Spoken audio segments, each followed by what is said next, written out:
Welcome to the virtual office hours, everyone. My name is John Fia. I teach history here at Messiah College, and I chair the history department. Abby Blakeney, our producer, is behind the camera.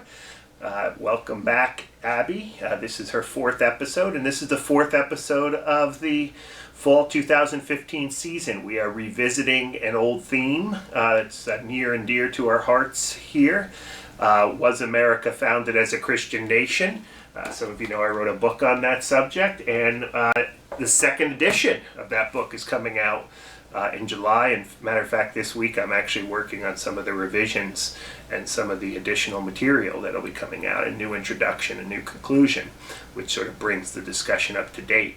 What we've been doing is sort of working through some of the themes in the second edition and some of the older themes that'll still appear left over from the first edition, and trying to connect them to various things, occasionally trying to connect them to various things going on in the world today, and the ways in which this notion of America founded as a Christian nation has been used in our political debates and so forth.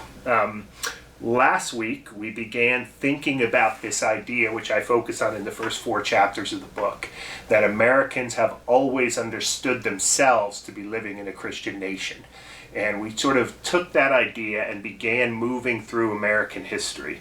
We talked about the early 19th century and the way in which the First Amendment and the so-called separation of church and state, the religious freedom offered by the First Amendment, created a religious marketplace in the early national republic, and allowed the flourishing of religion through the Second Great Awakening, and really made America a very Christian evangelical place, at least culturally.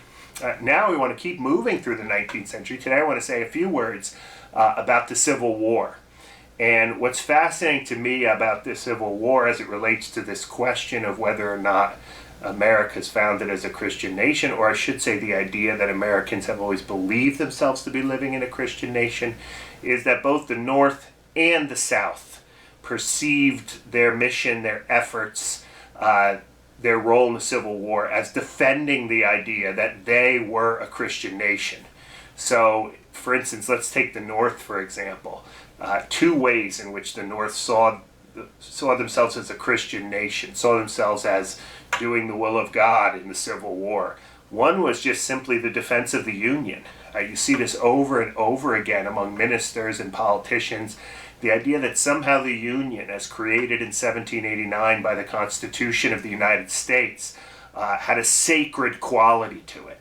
Right? The Union, the United States, had a sort of providential, sacred character, and thus, of course, to divide that sacred union, to break it up, as the Confederates had done by seceding, would essentially be not only sinful, but undermining this idea of this grand Christian union, Christian experiment.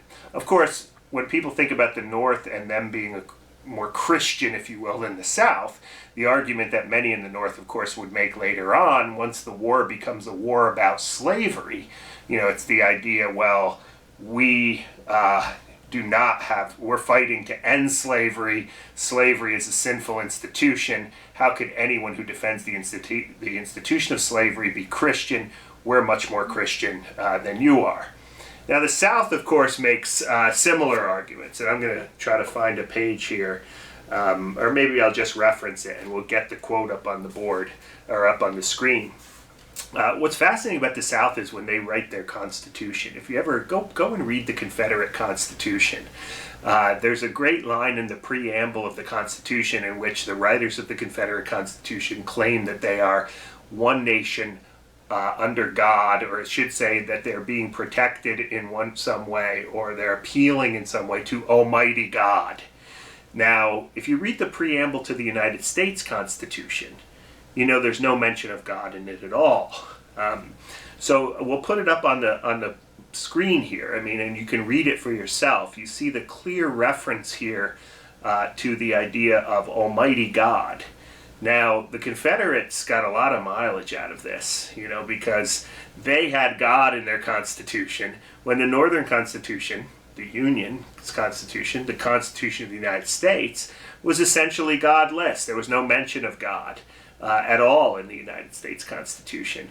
So, of course, how could you have a Christian nation if you are not, if you don't have God in your constitution? And then, secondly, the Confederacy, interestingly enough, made an argument that slavery was not condoned in the Bible, was supported, I should say, by the Bible.